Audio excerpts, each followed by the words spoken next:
नमस्कार, स्वागत है आपका और आपके साथ मैं हूं सुरभि तिवारी। क्या मिडिल ईस्ट में एक और जंग छिड़ने वाली है? क्या एक और तबाही की तस्वीर दिखने वाली है? ये सवाल इसलिए क्योंकि हमास के ठिकानों को टारगेट कर इजरायल ने कतर की राजधानी दोहा में बम बरसाए। 10 फाइटर जेट से दोहा में हमास के ठिकानों पर हमला किया गया। इजरायल के इस हमले में 5 हमास लीडर मार गिराए गए, लेकिन इजरायल के इस अटैक पर कतर भड़क उठा है। कतर के इजरायली हमले को अपनी संप्रभुता और अखंडता पर हमला करार दिया गया है। कतर ने यह कहा है कि हम सही समय पर इजरायल को जवाब देंगे।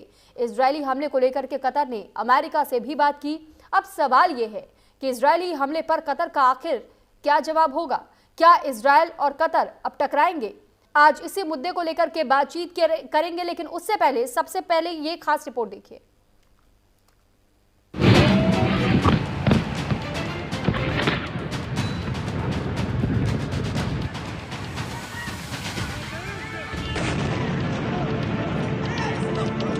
गाजा में हमास के ठिकानों पर इजरायली अटैक की ये सबसे ताजा तस्वीरें हैं।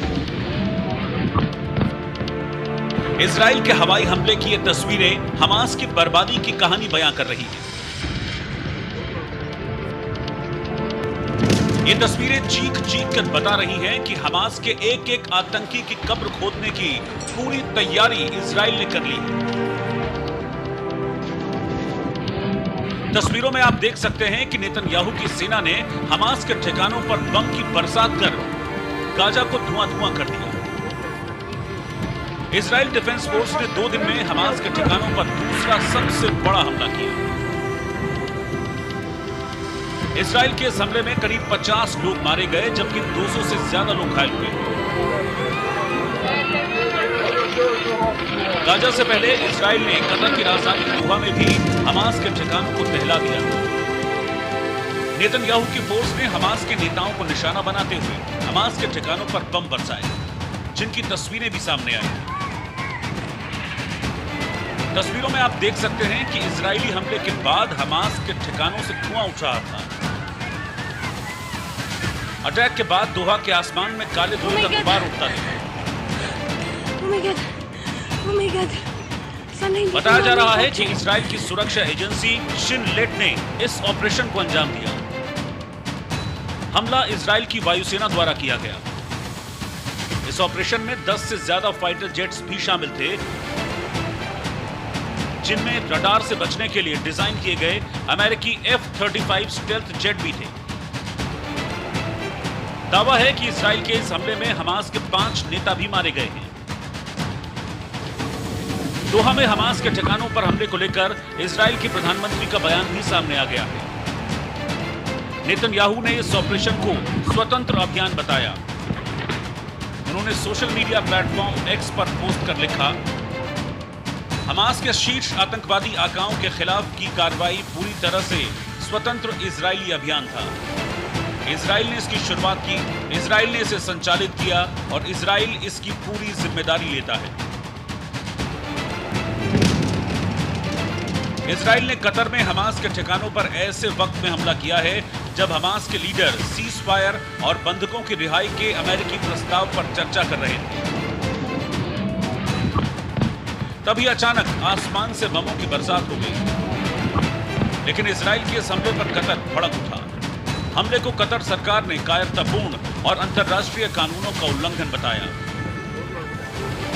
कतर की सरकार ने कहा कि यह हमला इस बात का संकेत है कि क्षेत्र में एक ऐसा ताकतवर खिलाड़ी मौजूद है जो अराजकता फैला रहा है।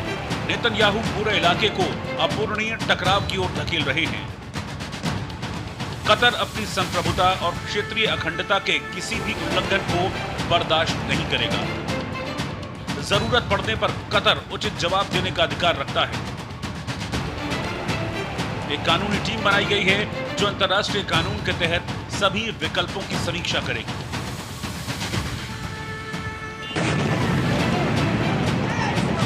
रिपोर्ट के मुताबिक इजरायल के हमले को लेकर कतर के प्रधानमंत्री ने अमेरिकी राष्ट्रपति डोनाल्ड ट्रंप से भी बात की।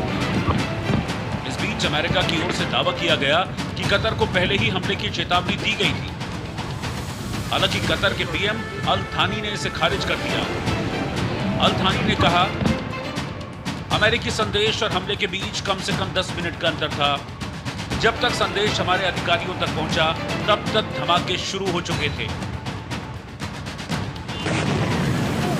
इस हमले के बाद कतर और इजराइल के बीच तनाव के हालात हैं। सवाल है कि क्या मिडिल ईस्ट में एक और युद्ध होने वाला है? क्या अब कतर से इजराइल टकराएगा? और सवाल यह भी है कि इजरायली हमले के बाद अब हमास क्या करेगा? Bureau report, news India. और इस वक्त ज्यादा जानकारी देने के लिए और हमारे साथ चर्चा करने के लिए रिटायर्ड मेजर जनरल जीजी द्विवेदी जी, आप डिफेंस एक्सपर्ट के तौर पर हमारे साथ जुड़े हुए हैं। सर, बहुत स्वागत है आपका न्यूज इंडिया पर। सर, जिस तरीके से इस वक्त हम देख रहे हैं कि कतर पर जब इजराइल की ओर से अचानक से बमबारी कर दी गई और 5 ऐसे मुख्य लोगों को मार गिराया गया इजराइल की ओर से, अब क्या बहुत जल्द हम देख सकते हैं कि कतर और इजराइल के बीच में भी किसी जंग की शुरुआत हो सकती है क्या? देखो सुरभि, सबसे पहले तो ये एक बहुत गंभीर घटना है। इससे क्या है कि जो वेस्ट एशिया में जो अभी युद्ध चल रहे हैं, तो उसमें थोड़ा और भी उसमें इजाफा हो सकता है, या ये युद्ध जो है और भी फैल सकता है। क्योंकि अभी तक इजराइल ने कतार के साथ कोई उनकी पहले टक्कर नहीं हुई थी और उनके कोई ऐसे पहला आक्रमण भी नहीं हुआ था। और ये इसके बाद ये है कि इजराइल और कतार अभी हो सकती है, क्योंकि ये जो हमला है इसको बहुत गंभीरता से लेना चाहिए, क्योंकि एक देश की संप्रभुता है, अखंडता पर उल्लंघन हुआ है, हमला हुआ है, तो कतार एक चुपचाप नहीं बैठेगा और उसका जवाब तो मिलेगा। दूसरी बात है कि इजराइल जो है जिस तरह से ये हमले कर रहा है, पहले इससे अगर आप देखेंगे कि पहले भी उन्होंने ईरान में, तेहरान में उन्होंने एक बहुत ही अहम जो लीडर थे हने, उसकी भी उन्होंने हत्या की थी। तो ये इजराइल की कोई नई चाल नहीं है, वो ये पहले से इसके टैक्टिक्स है, वो करता आ रहा है। पर 2 बातें इसमें हमें देखनी है। सबसे पहले इस टकराव में आगे क्या होगा, दूसरी ये जो बातचीत हो रही थी सीज फायर की और बंधकों को छुड़ाने की, उस पर भी असर पड़ेगा, क्योंकि ये जो लीडर्स थे ये उसी पर बातचीत कर रहे थे। और तीसरी बात है कि एक अब्राहम अकॉर्ड साइन हुआ था, जो कि यूएई, यूनाइटेड अरब एमिरेट्स के और इजराइल के बीच में हुआ था, और इसमें और भी पश्चिमी वेस्ट एशिया के देश जो है वो शामिल हो रहे थे। और अमेरिका की ये कोशिश है कि थोड़ा अमन हो और इजराइल के साथ और भी जो अरब देश है उनकी सुलह हो और उनमें शांतिपूर्वक हो, क्योंकि इससे पहले भी जॉर्डन की संधि हो चुकी है, इजिप्ट की हो चुकी है, तो वो चाहते थे कि गल्फ देश भी इसमें आए, तो उस पर भी असर पड़ेगा। तो मैं ये कह सकता हूं कि ये जो गंभीर घटना हुई है इसका अंजाम गलत होगा और इससे पश्चिम एशिया में और भी युद्ध की भड़कने की आशंका है। सुरभि, ठीक है, लेकिन सर सवाल ये भी उठता है कि अमेरिका की ओर से जो प्रस्तावित सीज फायर को लेकर के चर्चाएं करने के लिए ही यहाँ पर ये सभी प्रमुख चेहरे, प्रमुख नाम यहाँ पर एकत्रित हुए थे और कतर का यही बात कहना है कि जब इसी बात को लेकर के विचार विमर्श करने के लिए सब एकजुट हुए थे और हम ये फैसला लेने वाले थे कि आखिर क्या वाकई मध्यस्थता होनी चाहिए, सीज फायर हो जाना चाहिए या नहीं, उस वक्त अचानक से जब बमबारी की जाती है तो आप तो जानबूझ करके चाहते हैं कि इस युद्ध की आग को और भयावह रूप दिया जा सके और कतर कहता है कि हम अपने तरफ से अब आने वाले समय में जवाब देंगे, यानी ये अब जंग की आग मिडिल ईस्ट तक भी पहुंच रही है। सर ठीक बात है, क्योंकि देखो ये जो लीडर्स थे, ये अब शांति का प्रस्ताव जो अमेरिका ने रखा है सीज फायर का, उस पर बातचीत हो रही थी, तो इससे साफ जाहिर है कि नेतन्याहू साहब नहीं चाहते कि ये युद्ध रुके, क्योंकि इस तरह के हमला जो है उसमें एक विश्वासघात की तरह होता है कि क्योंकि ये एक शांति की और ये सीज फायर की तरफ से एक स्टेप था। अगर आप उन्हीं को टारगेट कर रहे हैं तो यानी कि आपकी मंशा ये है कि ये युद्ध नहीं रुकना चाहिए और ये युद्ध जो है आगे और भी बढ़ेगा। दूसरी बात है कि देखिए इजराइल ने अभी गाजा के ऊपर पूरा हमला कर रहे हैं और वो कह रहे हैं कि हम गाजा पर पूरा कब्जा करेंगे और इससे हमास का सफाया करेंगे। तो ये उनकी कोशिश है कि जहां भी हमास के लीडर हैं और उनको निशाना बनाया जाए, और ये एक उनकी ये भी एक जो चाल थी या जो उन्होंने अटैक किया है उसकी एक पहलू है। पर बात यह है कि इससे शांति वार्तालाप पर या शांति वार्ता पर तो एक बहुत झटका लगेगा। और जो अभी तक प्रोग्रेस हुई है, मुझे लगता है कि वो प्रोग्रेस भी पूरी एकदम उसका कोई रिजल्ट नहीं आएगा, क्योंकि ये 2 कदम पीछे लेने की बात है। और जिस तरह वो बातचीत बढ़ रही थी, अमेरिका मध्यस्थता कर रहा था, तो ये शंका थी कि कुछ ना कुछ शांति हो जाएगी। और जो गाजा पर इस समय इजरायली हमले हो रहे हैं, उसमें भी कोई रोक आ सकती है। पर इसके बाद नहीं लगता है कि कोई आगे सीज फायर की बातचीत होगी, क्योंकि ये पूरी एक विश्वासघात है। और जो भी प्रोसेस हुआ है उसको एक पीछे की तरफ मोड़ दिया है इस घटना ने। और आखिरी बात यह है कि हाँ, आप ठीक बता रहे हैं कि इसके बाद जो पश्चिम एशिया में जो युद्ध हो रहा है, जो युद्ध और भी भड़केगा, क्योंकि एक नया ये फ्रंट खुल गया है इजराइल के बीच में और कतार के बीच में, तो जिसका अंजाम जो है वो ठीक नहीं होगा। सुरभि, लेकिन सर, अब आगे आने वाले समय में ये भी माना जा रहा है, क्योंकि कई ऐसे इजरायली मीडिया है जिन रिपोर्ट्स में भी ये दावा किया जा रहा है कि आने वाले समय में ऐसा संभव हो सकता है कि इजरायल अब तुर्की पर अगला अटैक कर दे, क्योंकि जो इस्तांबुल जो जगह थी वहां पर तो देखिए बहुत लंबे समय से हमास के कई लीडर्स का आना जाना था, बहुत लंबे समय से उन्हें शरण मिली हुई थी, वहां पर कहा जाता था कि प्लानिंग प्लॉटिंग होती थी, लेकिन किसी को भी अंदाजा नहीं था कि कतर पर कभी भी इजरायल हमला करेगा। लेकिन इस हमले के बाद से माना जा रहा है कि अब इजरायल कहीं भी हमला कर सकता है अगर उसे यह पता चल जाए कि हमास का ठिकाना कहाँ है। और आखिरी ठिकाना बताया जा रहा है जो सबसे महत्वपूर्ण है वो तुर्की में हमास का। ये इसी को मानते हुए अब कयास लगाए जा रहे हैं कि क्या अगला अटैक इजरायल की ओर से तुर्की में किया जा सकता है। सर देखो, आपने ये बहुत ही इंटरेस्टिंग पहलू उठाया है। इसकी अगर हम थोड़ी सी कहते हैं कि इन डेप्थ एनालिसिस करें, तो तुर्की जो है वो सबसे पहले नेटो का वो सदस्य है, नेटो का मेंबर है। और नेटो में एक उनकी संधि है कि अगर किसी भी नेटो देश पर हमला होता है तो वो पूरा नेटो पर हमला माना जाएगा। तो इसलिए इजराइल, मुझे नहीं लगता कि तुर्की पर हमला करेगा इस तरह से। हाँ, वो जो है हत्याएं तो कर सकता है, क्योंकि असैसिनेशन हो सकती है, उसमें मैं पूरी तरह आपसे सहमत हूं कि वो असैसिनेशन कर सकते हैं, हत्या कर सकते हैं। पर इस तरह का हवाई हमला मुझे नहीं लगता इजराइल करेगा, क्योंकि तुर्की जो है वो नेटो का सदस्य है और नेटो की एक संधि है जिससे एक देश पर हमला हो तो पूरे देश पर हमला माना जाता है। उनका एक आर्टिकल नंबर 6 है। तो मुझे लगता नहीं है कि इजराइल डायरेक्टली तुर्की पर हमला करेगा।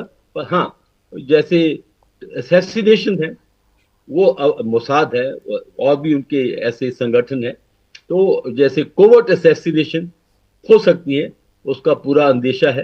क्योंकि इजराइल की उन्होंने ठान लिया है कि जहां भी हमास हो उसको नष्ट किया जाएगा। तो कोई भी ठिकाने जो हैं वहां हमले होंगे, पर कहीं हमले सीधे तौर पर होंगे, कहीं हमले गुप्त रूप से होंगे। सुरभि, सर, आपने भी इस बात का जिक्र किया कि तुर्की क्योंकि पहले से नाटो देश, जो नाटो प्रोटेक्ट करता है जिन देशों को, उन देशों में से एक तुर्की भी है, उनका एक सदस्य है। लेकिन सर, सवाल तो यहाँ ये भी खड़ा होता है कि नाटो आर्टिकल 5 को फॉलो करते हुए चलता है, लेकिन इसे कहा जाता है कि इस आर्टिकल 5 में भी जो कहा गया कि अगर हमारे सदस्य देशों में से किसी भी एक पर अटैक होता है तो सभी देश मिल करके उसका साथ देंगे। लेकिन सर, ये स्वतः तो लागू नहीं होता, इसके लिए भी तो एक सहमति बनती है, वोटिंग होती है, चर्चाएं होती है और उसके बाद से तय होता है कि क्या सभी देश उस एक देश का साथ देंगे जिस पर अटैक हुआ है या नहीं हुआ है। दूसरी चीज ये भी है सर कि जब इस तरीके के अटैक हो भी जाते हैं तो सर, तुर्की से इन दिनों नाराज बताए जा रहे 2 देश जो कि हाल फिलहाल में शामिल हुए हैं, एक फिनलैंड, दूसरा स्वीडन है। तो सर, ऐसे में क्या तुर्की के लिए ये बहुत गंभीर वो क्षेत्र नहीं है या फिर ये समय नहीं है कि वाकई में पूरा नाटो इसका साथ देगा? देखो, ये तो बड़ा हाइपोथेटिकल क्वेश्चन है, क्योंकि इस तय तक पहुंचना तो पहले मुझे नहीं लगता कि इजराइल जो है ये एक और फ्रंट छेड़ेगा, क्योंकि उसके लिए उस बहुत मुखालफत हो जाएगी, क्योंकि अमेरिका भी उसका मेंबर है और बाकी यूरोपियन देश जहां से उसको सपोर्ट मिलती है वो भी सपोर्ट जो है वो कम हो सकती है। और उसके पास और साधन हैं, क्योंकि वो वहीं हमला करता है जहां उसको लगता है कि रिएक्शन कम होगी। अभी कतार है, वो क्या रिएक्शन करेगा, क्योंकि उसकी जो क्षमता है रिएक्शन की या पलटवार की बहुत कम है। पर टर्की तो एक बहुत शक्तिशाली देश है, उसकी बहुत फौज जो है वो काफी शक्तिशाली है। और टर्की पर मुझे नहीं लगता कि डायरेक्टली इजराइल आएगा। तो जैसे मैं पहले भी कह चुका हूं कि हाँ, टर्की पर में के अंदर हमास की जो लीडर हैं उनकी हत्याएं हो सकती है, वो गुप्त रूप से हो सकती है। पर अभी मुझे नहीं लगता कि एक और फ्रंट इजराइल खोलेगा टर्की की तरफ, क्योंकि ये इससे तो बहुत ही गहरा अंजाम हो सकता है। और युद्ध की जो क्षेत्र है वो तो ऑलमोस्ट आप कह सकते हैं कि नेटो के अंदर चला जाएगा।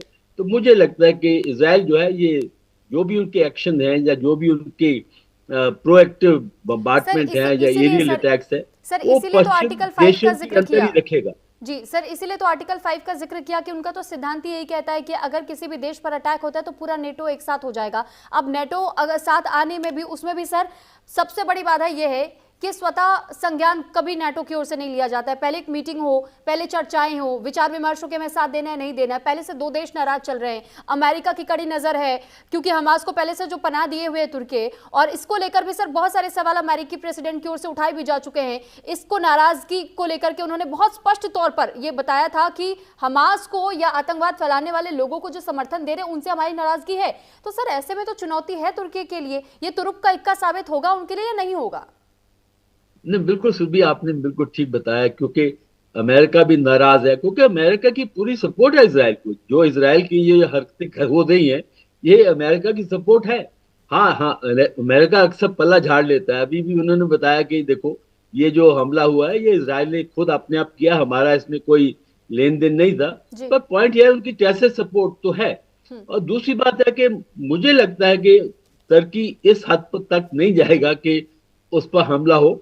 इससे दो बातें होगी, एक तो जो हमास की जो गतिविधियां हैं तुर्की में वो थोड़ी कम होगी, यानी कि सामने नहीं होगी। और दूसरा है कि जो भी उनके लीडर्स तुर्की में है वो सतर्क हो जाएंगे, क्योंकि जहां तक मैं सोचता हूं कि इजराइल डायरेक्टली तुर्की के साथ टकराव नहीं लेगा। क्योंकि आप देखिए, युद्ध में अलग अलग रणनीति होती है। कहीं आप सीधे तौर पर हमला करते हैं, कहीं आप कोवर्ट रूप से हमला करते हैं। तो इजराइल के पास ये दोनों, उसके पास है दोनों क्षमताएं हैं कि वो डायरेक्टली भी कर सकता है और गुप्त रूप से उनकी अच्छी इंटेलिजेंस एजेंसीज है। तो मुझे यहाँ तक मेरा क्याफा है या मेरी अंडरस्टैंडिंग है कि इजराइल इस टाइम और फ्रंट नहीं खोलेगा। हाँ, गल्फ जो देश है, कतार जैसे देश है, उसका कोई मुकाबला नहीं है। पर तुर्की एक माना हुआ शक्तिशाली देश है, एक रीजनल पावर है। तो मुझे नहीं लगता कि भिड़ेगा इजराइल तुर्की के साथ डायरेक्टली, यानी सीधे तौर पर हाँ, कोवर्ट ऑपरेशन तो होंगे और उसका काफी अंदेशा भी है सुरभि। अच्छा सर, अब एक सवाल आपने क्योंकि कतर को लेकर के कहा कि बहुत मजबूत देश है, गल्फ कंट्रीज में से कतर को छेड़ने की गलती जल्दी कोई करता नहीं है, लेकिन अब क्योंकि इजराइल की ओर से छेड़ दिया गया, कतर का ये स्पष्ट तौर पर कहना है कि आने वाले समय में हम अपने तरीके से जवाब देंगे। इस जवाब के मायने अगर हम निकाले, दूसरी तरफ हम देखते हैं कि मध्यस्थता कराने का प्रयास बार बार अमेरिका की ओर से की जा रही है। लेकिन सर, अगर कतर की ओर से एंट्री होती है, जवाब दिया जाता है इजराइल को, यानी कि वॉर फ्रंट अभी और खुलेगा। और ऐसे में क्या हम ये मान सकते हैं कि क्योंकि इजराइल को एक तरफ तो अमेरिका का सपोर्ट मिला हुआ है, लेकिन अगर कतर की भी इसमें एंट्री हो जाती है, जवाब देने पे आ जाता है, अमेरिका किसका साथ देगा सर? देखो, अमेरिका की जो बेसिस है वहाँ अमेरिका के सैनिक भी मौजूद है। तो मुझे लगता है कि अभी ट्रंप साहब का बयान आया था कि उन्होंने बताया कि वो बहुत नाराज हैं इसके ऊपर। तो अभी मुझे लगता है कि देखो, जब ऐसी हालात आती हैं तो डिप्लोमेसी काम करती है। तो वो कोशिश करेंगे कि कतार को थोड़ा ठंडा किया जाए, एकदम जो एक अंदर रोष है, क्योंकि अमेरिका का अपना इंटरेस्ट है उसमें, अमेरिका का पूरी गल्फ कंट्रीज के अंदर इंटरेस्ट है। तो इसलिए वो नहीं चाहेंगे कि जहां उनकी बेसिस हैं, जहां उनकी एक तरफ अलायंस है उनका, तो वो नहीं चाहेंगे कि इजराइल उसका एलाई है। इसी तरह वहां कतार के अंदर भी उनकी बेसिस हैं, उनकी फौज के अड्डे हैं, तो वो नहीं चाहेगा कि ये टकराव हो। मुझे लगता है कि थोड़ी डिप्लोमेसी से इसको वो हल करेंगे और थोड़ा सिंबॉलिक रिएक्शन तो करेगा कतार, बिकॉज जैसे ईरान भी सिंबॉलिक रिएक्शन करते हैं, तो सिंबॉलिक रिएक्शन होगी कि देखो, देश का अपना एक उनकी संप्रभुता है, अखंडता है, तो एक नेशनल प्राइड भी होता है। तो मुझे लगता है कि ये मामला जो है थोड़ा डिप्लोमेटिकली हल करेंगे, थोड़ा दबाव डालेंगे ट्रम्प भी नेतन्याहू पर कि इतनी हरकतें मत करोगे, उनके इंटरेस्ट जो है इस रीजन में उन पर भी कोई प्रभाव पड़े। बट हाँ, थोड़ा सिंबॉलिक रिएक्शन तो जरूर होगा कतार की तरफ, बिकॉज वो नहीं चाहेगा कि उसको माना जाए कि भाई देखो वो एक बुजदिल देश है, वो रिएक्शन नहीं कर पाया, तो सिंबॉलिक रिएक्शन होगी। पर मुझे लगता है कि थोड़ा इस पर ट्रम्प साहब खुद कोशिश करेंगे कि ये आगे युद्ध ना भड़के। सर, अब आप हमारे साथ जुड़े, आपने हमारे सभी सवालों का जवाब दिया, उसके लिए बहुत धन्यवाद सर आपका। आपने अपना इतना कीमती समय निकाला सर, बहुत धन्यवाद। तो फिलहाल देखिए, मिडिल ईस्ट में क्या वाकई जंग छिड़ेगी या नहीं, इन सब को लेकर के तमाम कयास लगाए जा रहे हैं, लेकिन साथ ही साथ सवाल ये भी होता है कि आखिर इस वक्त जिस तरीके की स्थिति बनी हुई है, क्योंकि कतर की ओर से कैसे जवाब दिया जाएगा इजरायल के इस हमले का, और इजरायल इसके बाद क्या वाकई कोई और प्रतिक्रिया देगा या नहीं देगा, मध्यस्थता अमेरिका की ओर से जो की गई है, प्रस्ताव लिया गया है, उसको लेकर के कितनी जोरों शोरों से चर्चाएं होंगी। अभी कई ऐसे एंगल से जिन पर फिलहाल समय पर ही छोड़ देना चाहिए कि आने वाले समय में होगा क्या। बहरहाल अब खबरों में आगे बढ़ते हुए